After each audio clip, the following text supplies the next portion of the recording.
Okay, I thought we'd start down below, give you an idea of the layout and some of the condition of the underside of the deck. Um, we've got, this standard, I see it on some of the Francis's, this hobbit hole sort of bulkhead, or a pair of them. You can see the underside of the deck doesn't look too bad. There's no rot. It can be pushed up. Forward, same thing. Those cutouts always kind of puzzled me. I think they're there for other options for anchors, I suppose, or anchor chain. Standard shelves. I've removed the hatch. We'll take a look when I get up. It's one of the original wooden ones. Very bad shape. It was leaking. Plexiglass was starred and cracked. I'm open to either building a replacement with wood or just buying a commercial metal one. I've removed the backing pads for almost all of the deck hardware and the sleeve for the mast. You can see it's been a little roughly cut out, but the wood that's here does seem solid. I took out this pair of chain plates, and the chain plates themselves seem stressed. They were bent, a little wavy. They do seem light with 1/4-inch bolts, and though they were stainless, they looked corroded. So I'm probably going to do something about replacing with bigger chain plates. Again,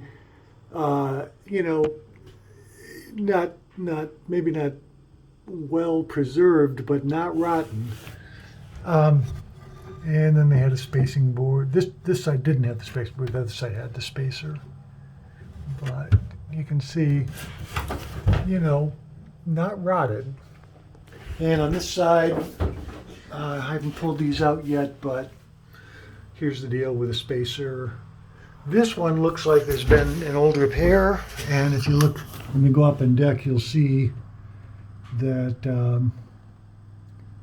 there's been some obvious epoxy work, which I'm trying to think if this is the one that I filled in already. But anyway, all in all, I really haven't found on the deck itself, I haven't found any locations with significant rot. And I do have plans for the deck. I'll probably get to that in the email. But while I'm sitting here, we can look at, this layout I'm just not happy with. Icebox sink, foot pump. There was a water tank here.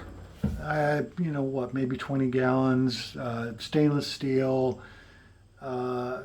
Stunk. No inspection port.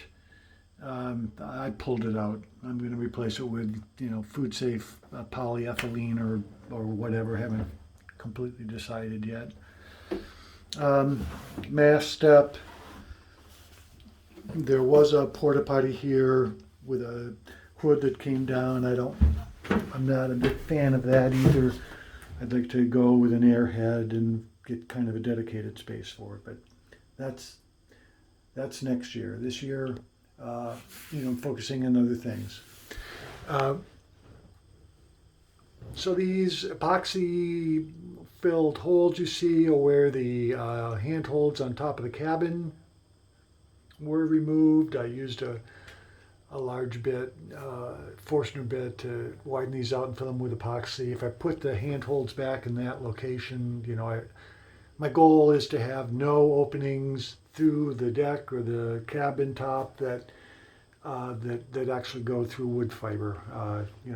The idea is fill a hole with epoxy and then drill the opening through the epoxy. But I've kind of taken a look at some of the framing, and most of this stuff is marine ply. It's been kind of interesting. I assume this is a cut Doug fir beam. Another, and this is obviously a laminated white pine beam, which is the only white pine that I found on the boat. It's kind of weird.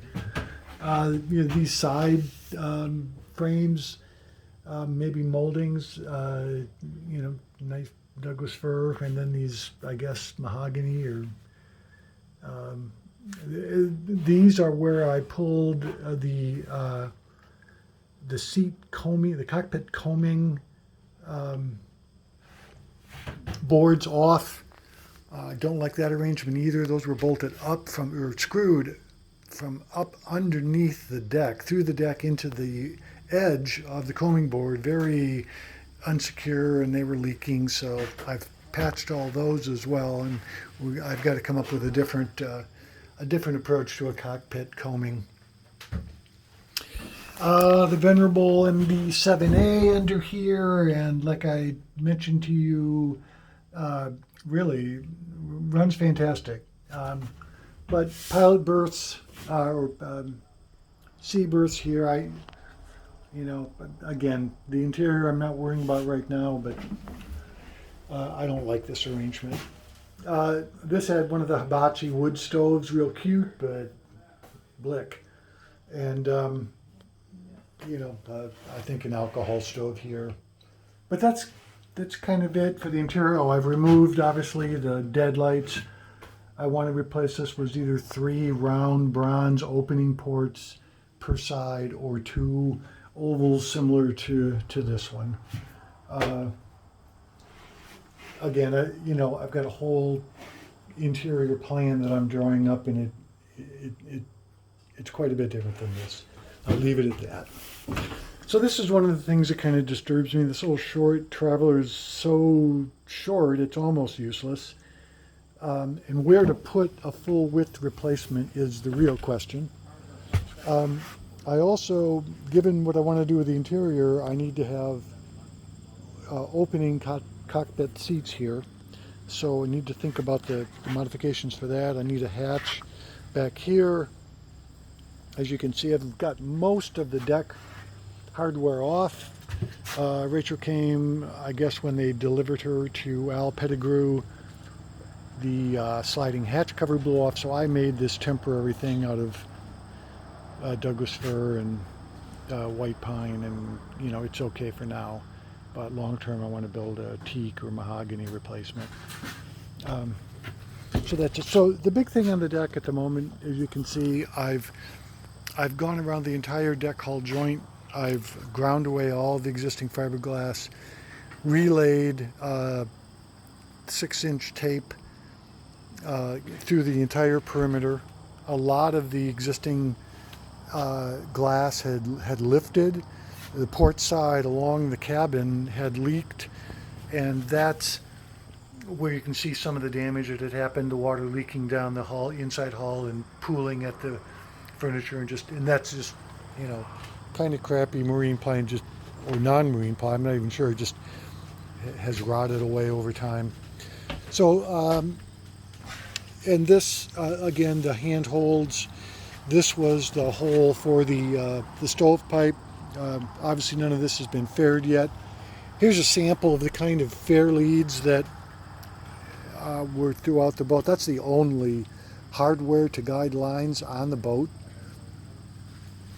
The mast hole, obviously, and then these were the 2 blocks for mounting the single line a boom jib, and then the hatch. And you can see, if there's any questionable plywood decking at all, it's under these chain plates. Obviously, it's leaked. The fiberglass was not intact.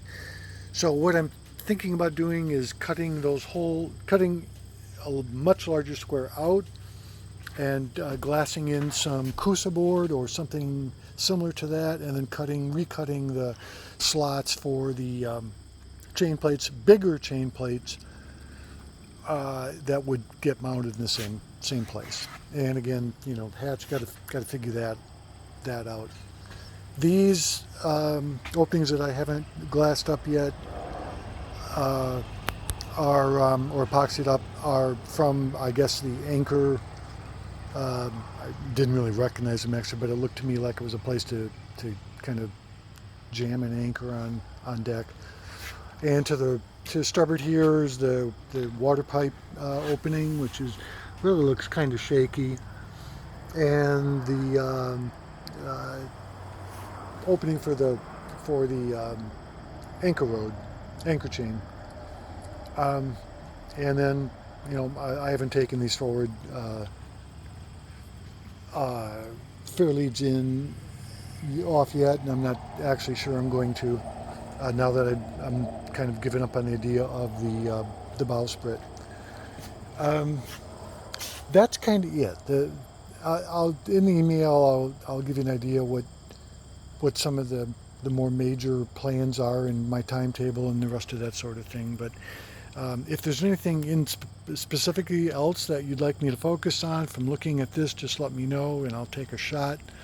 I'm perfectly willing. The mast is out at Torsen Marine in Muskegon, which is it's on the shore of Lake Michigan. It's about, well, technically Muskegon Lake, which goes out into Lake Michigan.